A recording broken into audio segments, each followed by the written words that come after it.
Here at Southside, if you're unfamiliar, which mic do you want me on? Am I okay here? On the earpiece? We good? All right. No, not good. Okay. I don't want to use this one. I want to use this one. On 19, check. That's getting better. Whoa, not too much. We don't want that much of me. All right.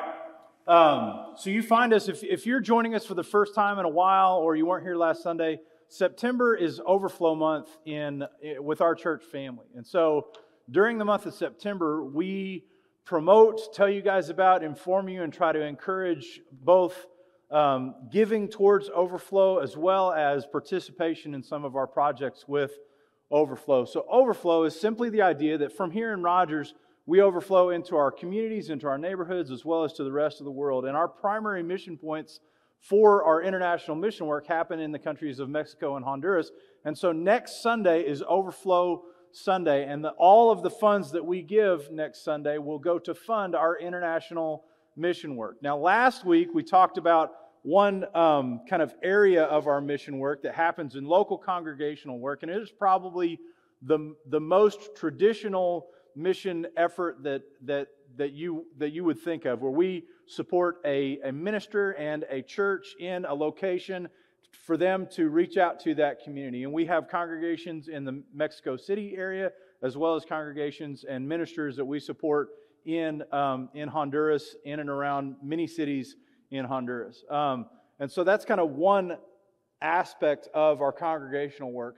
The second aspect of our international work is what we are focusing on, and all tie into the medical aspect of our international outreach.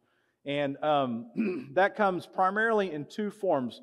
The first form is what we have done since the mid-'80s, is taking groups from the United States from Rogers down into Honduras, typically, and doing a week-long medical campaign where we would set up clinics of different variations with everything from dental and medical and all different aspects of medical care to give those folks something that they don't have. Typically in Honduras, it's state-operated medicine, and so there's not a whole lot of competition between the government entities to give good care to their citizens, and so they pay their taxes and they go and get in line. And it can be. I'm not saying that the care is subpar, but it's definitely not exemplary. And also, there's not a great hurry to see patients. And so, if you have an issue and you're not important, or you can't go and get private medicine, it can be difficult. And so, we will go and for example, the campaign that we did in this past July, we had 2 days of clinic work in the city of Jicaque and 2 days of clinic work at our preaching school in Progreso. And we saw around 900 patients during that time. And that has been replicated over the years in varying different degrees and varying different types of medicine. And I will say that we've gotten better and better, as you would hope, as the years have gone along. And we've got a lot of folks who are in our congregation who have supported those, who have been on those trips and things like that. But before we get into that, and I'm going to ask my wife Megan and Sandy Allen to come up here, and we're going to tell you some stories. But I want to tell you a little bit about why this is so effective. So Jim told me a story as we were making preparations for this. Oh, Billy, I didn't save you a chair, but you come on up. So we told you a little bit about the beginnings of this work that we do congregationally in the city of La Ceiba. And in La Ceiba, there was a church that had, because of the efforts early on, had grown to about 100 members. And it's in a nice city on the northern coast of Honduras, and it had grown to about 100 members. And then for 2 years in a row, Southside took medical teams in the mid-'80s to that church in Honduras and set up clinic work and worked there for 4 or 5 days in each of those clinic efforts. And what happened as a result of that is, over the next 2 years after those medical campaigns, that congregation went from a congregation of 100 people to a congregation of as many as 400 people, and it still, to this day, is a fantastic center church, and it is still one of the largest churches in Honduras. as far as that effort goes. And so Jim and the folks that were leading at the time saw something in that said, we need to continue to do those trips and to make that effort to help to give a shot in the arm of these churches whenever they come along. So what I want to do is I'm going to ask this group, and Megan has been on these trips since probably 2011-ish, okay? And Sandy, you've been on 2 or 3, 4, and Billy, you've been on just the 1, okay? And Billy and I are on the work crew, so that's what we go over there. I'm basically useful as either a van driver or manual labor when we go down. But there are folks that have much more, and I want you, Sandy, to tell about your experience. Is that one turned on? Sweet. So, Sandy, tell us a little bit about what you would say. What would you say are your the reasons you keep going? How would you describe yourself on our trip? Okay. Why? So first, I wanted to go because some of our kids went. Yeah. And so I just wanted to see what they were a part of. Where's our money going? What's it doing? And then the first time I went, I just fell in love with them. I fell in love with the kids, fell in love with the people. And a lot of people ask, well, we need help here too. There's lots of people that need help here. But when you are around little children and there's no expectations and I'm like, you can't compare them. I love children here, I love children there. There's no expectations with children here, none there. They love you here, they love you there. They want attention here, they want attention there. But in Honduras, most of these children have walked for miles to come and get some vitamins maybe. And they don't have public educations past like 6th or 8th grade. They have to work. Most of them come from homes with no running water. And just to see the hope in their eyes still, they don't know what they don't have, the things that we take for granted. And that's the big thing. We take so much for granted. And to go and to help someone, even if I can't speak very good Spanish, or if I do triage, so I'm just doing temperature and things like that. But I keep going back because you just continue to see the hope.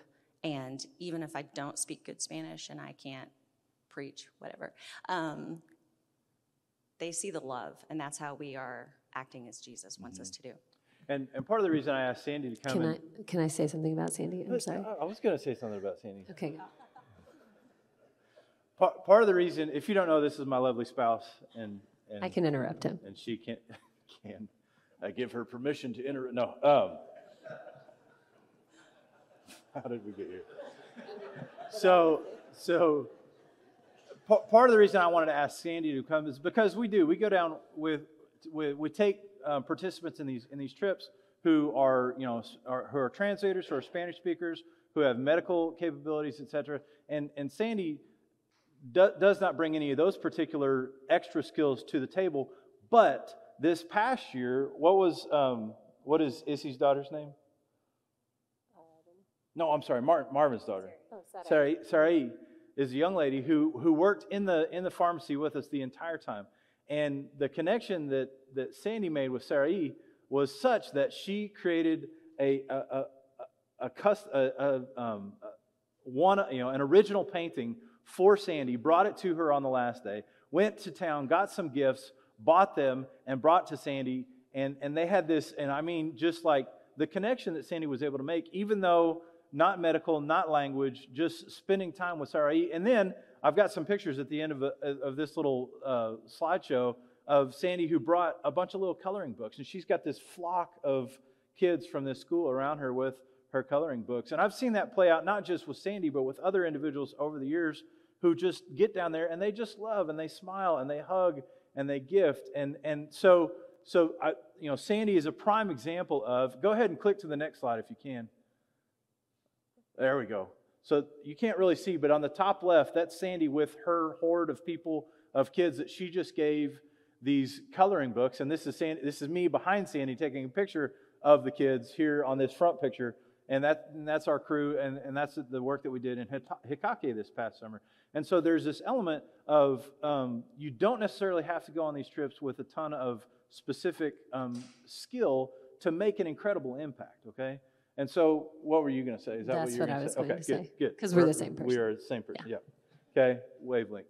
But Megan, on the other hand, is one of our translators. And so whether it's in clinic work with one of the American doctors to the patients, or whether it's, basically running the show whenever we're there in clinic locations, Megan has that other aspect. And she gets to sit in on a lot of the conversations with doctors and patients. And so I asked her to think of a moment where one of those conversations was particularly important to her. Yeah, I mean, and this is a story about, one person, but also this is a story that happens a lot of times. And when you see, people like Sandy said, they've walked for a long time, they've taken buses, the moms have carried these babies for a while. They're incredible, carrying these babies forever. And, have 4 or 5 kids with them, and they're all walking around and coming to this clinic because they know that they can be seen. And while Andy said they have government medicine, so it's not like they can't be seen in a clinic.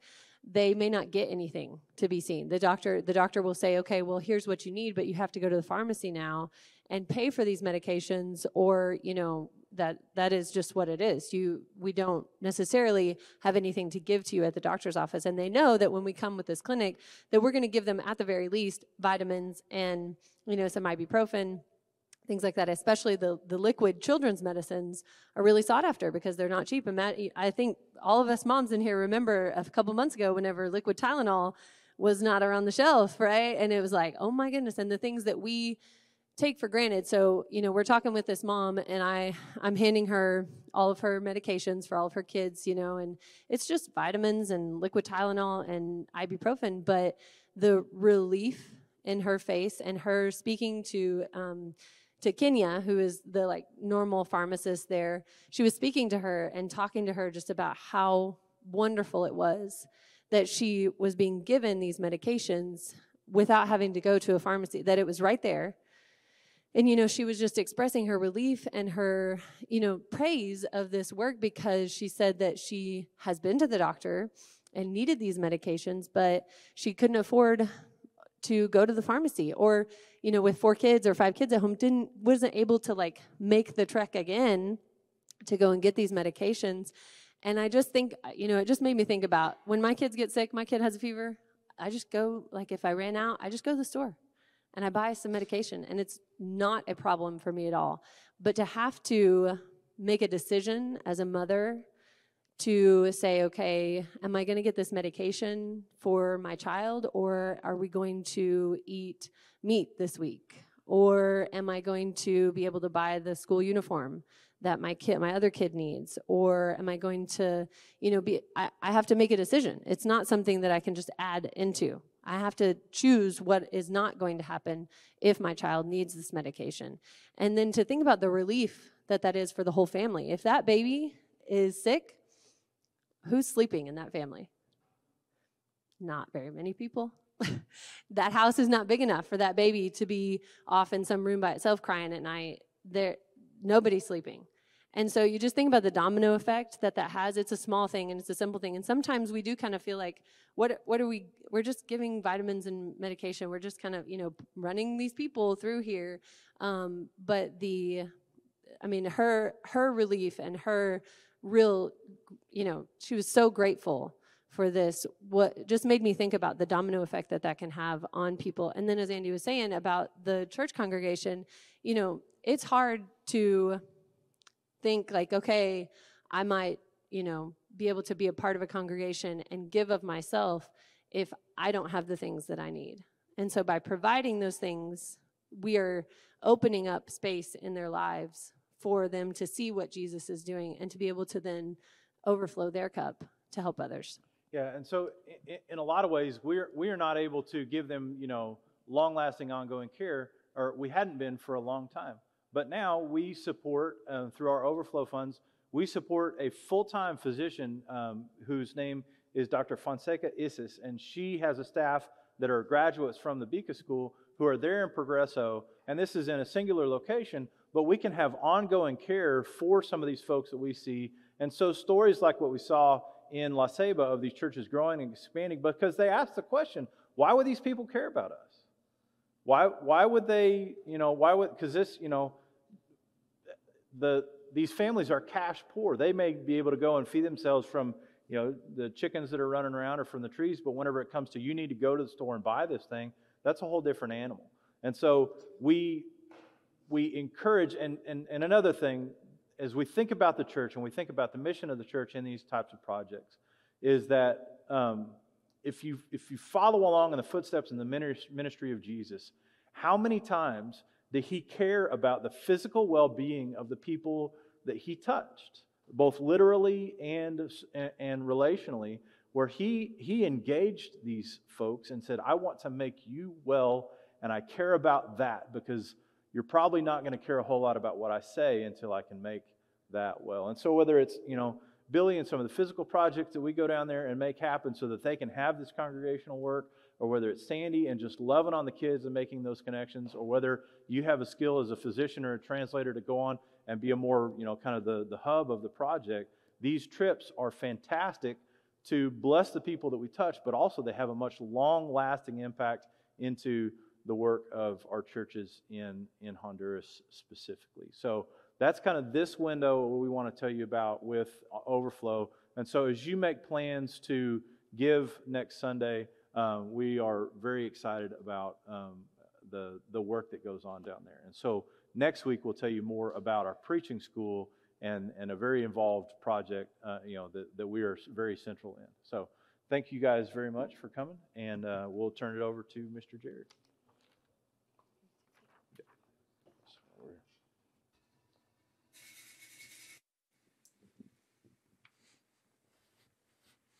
See, I was getting worried about those chairs. I thought maybe I'd trip over them if I got too excited during the sermon.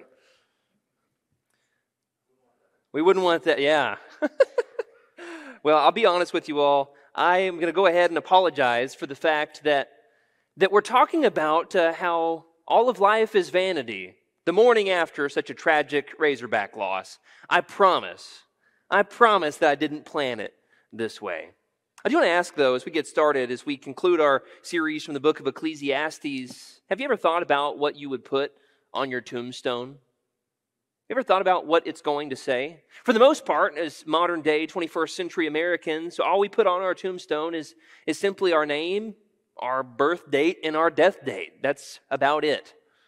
But throughout human history, that's not always been the case. In fact, people have often put something on their tombstone. One last word to leave everyone with. This is what I have to say. Have you ever heard about the writer of the Hokey Pokey? Right, that esteemed songwriter who wrote the classic hit, The Hokey Pokey? On his tombstone, according to legend, it says, "That's what it's all about." Yeah, I didn't think that was that funny either. I thought about cutting that joke. But let's be honest, maybe Hokey Pokey isn't the song that really encapsulates what life is all about, is it? You put one foot in and one foot out, and you turn yourself around, and that's about it. In fact, you don't have to stream very long on Spotify or listen very long on the radio to find the fact that, well, there are, of course, musicians who have speculated for decades about what exactly is the meaning of life. Everyone from the Beatles to Justin Bieber to Kenny Rogers and Kanye West. Guys, I'm having trouble with my slides here. If you can help me out, I appreciate it. Everybody from, okay, I won't do this. I'm going to leave it to you, Mark. All right. Everybody from the Beatles to Justin Bieber to Kenny Rogers to Kanye West have speculated about what exactly is the meaning of life. Bon Jovi in 2000, in his song, "It's My Life," he says it this way. He says, "It's now or never, because I ain't going to live forever. I just want to live while I'm alive." In other words, life's all about me. Kind of a vain way to live, isn't it? Of course, you could think of it according to the terms of the Rolling Stones, as they put it in 1969, and you can't always get what you want. On some level, it's a song about contentment, isn't it? They're saying that, well, of course, you can't always have what you want in life. Though I might say to the Stones that, well, it's easy to write a song about contentment when you're millionaires and can have anything you want at the snap of your fingers. Maybe it's like the words of Kansas in 1977, which, by the way, is the year that Star Wars first released, in case anybody was wondering. They said, "Don't hang on in dust in the wind. Don't hang on. Nothing lasts forever but the earth and the sky. It slips away. And all your money won't another minute buy." Dust in the wind. All we are is dust in the wind. Everything, they say, is dust in the wind. And I wonder, is that indeed all that we are? Is that the point that the teacher's been trying to make in Ecclesiastes as we conclude this study this morning? Of course, he talks about how all of life is like chasing after wind, like vanity. But is that all we are? Is just we're here for a little while and then we're gone and nothing meant anything in between?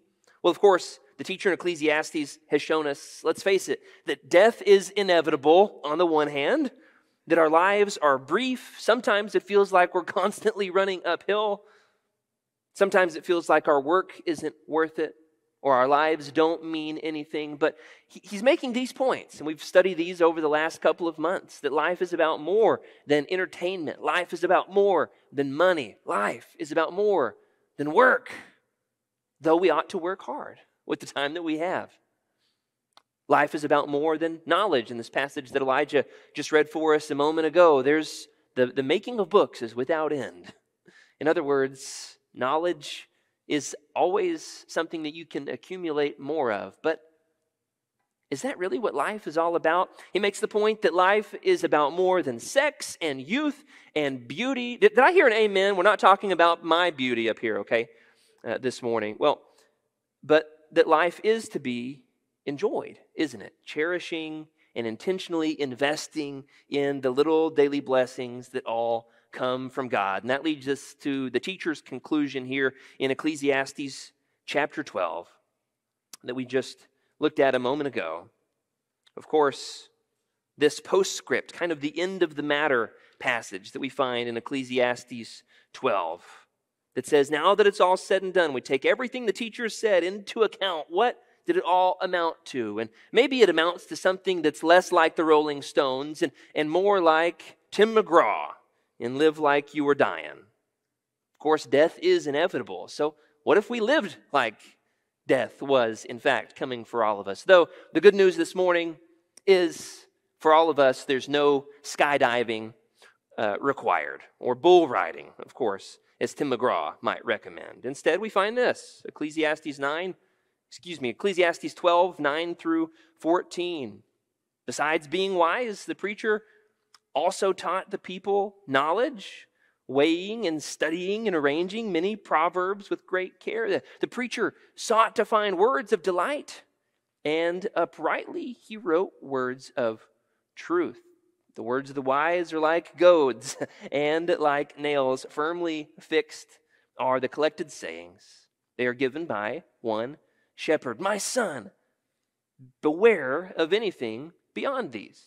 Of making many books there is no end, and much study is a weariness of the flesh. The end of the matter, all has been heard. Listen to this. Fear God and keep his commandments, for this is the whole duty of man. For God will bring every deed into judgment with every secret thing, whether good or evil. See, the teacher here at the beginning of chapter 12 concluded where he started. Bookends this wisdom book by saying, vanity of vanities, all of life is vanities. And we started this sermon to say maybe vanity isn't quite the best word, but instead brevity, breath, or it's like chasing after wind. This is often what life feels like. And now this little passage that we've studied here at the end of the book, scholars are divided on, though the majority are in agreement that it's the frame narrator, someone stepping outside the words of the teacher, looking back on them and saying, what do we do with all of this that we've just read? On the one hand, he affirms the teacher's wise words, but he also offers a more orthodox alternative to vanity. He says maybe there's something more constructive we can do with these words. We don't ignore them. We don't sweep them under the rug. They're useful. They're an accurate assessment of life's difficulties. We ought not to ignore them, and yet he gives us something more constructive, and it's this: fear God and keep his commandments. A couple of interpretive notes here in verse 12. This one's been difficult for people. On the one hand, we could have the translation that's of anything more than these beware, or another way to put it might be furthermore of these beware, and yet another of an excess of these beware.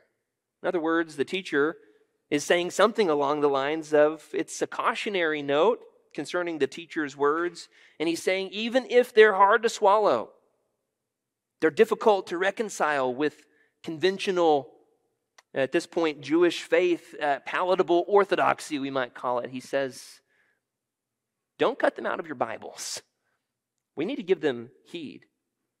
Of course, then leading us into verse 13. This is the whole duty of man. If you've got a study Bible that italicizes words that are not in the Hebrew text, you'll find the word duty is one of these words that's not in the original Hebrew here, which of course leads us to the fact that there might be some other translations for verse 13 that are more helpful.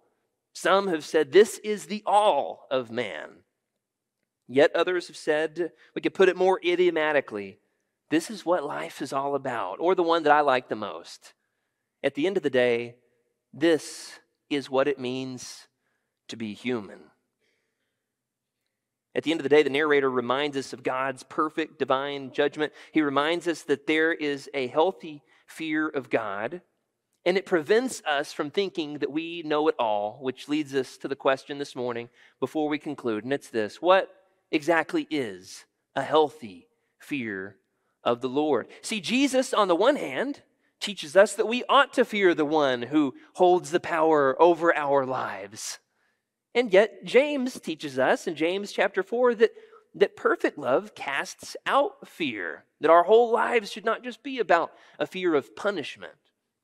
And yet these things tug in tension with one another, leaving us with these words that this is what life is about, that you ought to fear the Lord, honor him, and keep his commandments. What kind of fear are we talking about? Are we talking about the kind of fear that's the emotion based on a desire to avoid a perceived danger, something psychological? Or perhaps it's the kind of irrational fear like our 1-year-old golden retriever has, where every now and then he lets out one big bark and then he runs and hides behind me, all because he saw a plastic bag caught in a tree. Okay, is that the kind of fear we're talking about? Or the other day when I was cleaning my kid's room and I moved some dirty laundry and saw a handful of tiny rodents, the kind of fear that had me leaping up into the air and screaming and had everybody in the house come running, only to find that they were just little toys from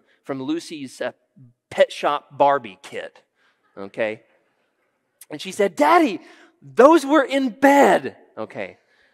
I'm sorry, I picked up your dirty laundry. Is that the kind of fear we're talking about? The fear of finding a rodent in the dirty laundry? Or my little one who at night wants a nightlight because of the shadows in her room?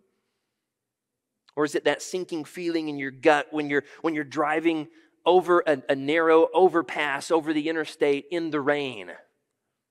Or when your boss says, "I need to talk to you in my office." Go. Perhaps it's something more akin to the feeling of being on an airplane, knowing that there's nothing you can do to make that plane fly. There's nothing you can do other than to respect the capabilities of the pilot and the modern engineering marvel that is the aircraft itself. The kind of fear that says, "I hope I survive this, but there's nothing I can do to make it any more survivable." Well, the fact of the matter is, he's talking about the realization that we deserve to be judged for our sins. As he says it here in Ecclesiastes 12, God will bring every deed into judgment. We ought to respect the power of God. Let's go ahead and skip this slide for time, please. This kind of realization that we might, and one more. This kind of realization that we might call reverent awe of his holiness. A healthy fear of the Lord, another definition might be a sober realization that God holds our lives in his hands. The kind of fear that is to be completely devoted to his will while knowing the awesome consequences of not following him. What we're talking about, brothers and sisters, is respect in the supreme authority and majesty of God. This kind of fear is what will transform lives of feeling meaningless to lives at the end of the day where we can say that was a life well lived. To be completely devoted to him. Of course, we need to have this kind of fear that respects the supreme authority and majesty of God. This kind of fear orders our lives and drives us to obedience. This kind of fear leads us to uncover the depths of the love of God. This kind of fear leads to a fulfilling life. So the narrator here at the end of the book is critical of some aspects of the teacher's teaching, and yet he commends us that they're important as well. On the one hand, it's an accurate assessment of the fallen world. It's a message that we need to hear, even if it's difficult for us to hear. Some of it might be difficult for us to reconcile with Orthodox Christian belief, sure. Yes, we live in a fallen world. Yes, death is inevitable. There are injustices in this world. But brothers and sisters, they're not at random. You see, we have a bigger picture perspective, don't we? You see, we have the perspective that knows that the fallenness of this world is a result of sin, and that we serve a God who has said, I will never leave you or forsake you. In fact, he loved us so much that he sent his one and only Son, and he took our struggles on his shoulders. Brothers and sisters, we live in the light of the gospel, not just in this dark place where we wonder, is life worth anything? You see, we're not the center of our existence. I love the way that author Eugene Peterson puts it. I love the way that he says it this way. We are not the center of our existence. We are not the sum total of what matters. And of course, as author and scholar Pete Enns puts it in his article, Ecclesiastes According to the Gospel, we need to read Ecclesiastes with the bigger picture in mind. And he says this, that Israel has firm categories of fear and obedience. And we have those categories too. But also a realization, a complex paradox that a crucified and risen Christ embodies and transforms all of human history's story. That's good news, isn't it, brothers and sisters? You see, our post-resurrection vantage point, Enns says, is what brings us to look at Ecclesiastes as a whole and say, yes, you're right, but there's something more. We're here this morning because we know the rest of that story. My question then, with Ecclesiastes in mind, is this. What does the fear of the Lord look like? This kind of healthy, reverent awe of God, that our lives are in his hands and that he orders human existence. What does it look like in our homes this week? I want to ask you this. What does it look like in the shows that we watch? What does the fear of the Lord look like this week in our parenting? In the words that we say? What does the fear of God look like in our business transactions and in those phone calls with customer service reps? Ouch. Yeah, I'm guilty of that one. What does the fear of the Lord look like in the things that we search for on our phones and computers, even if we think no one is watching? Let me ask you this. What does the fear of the Lord look like in our worship when we gather together as the body of Christ? What does the fear of God look like in our spending, in our to-do list? And the list goes on and on, doesn't it? Brothers and sisters, our lives are in God's hands, and the good news is this: we don't get the punishment we deserve. Of course, God brings everything into judgment, and we have a mediator standing between us and the supreme authority of the universe, a mediator who gave his very life for us to take our place for the punishment that we deserve because he loves us. Love is a part of this bigger picture, and that's good news, isn't it? If you need to come to know more about the fear of the Lord this morning, or come to know about this good news that we have in Jesus, who gives our lives order and purpose and meaning.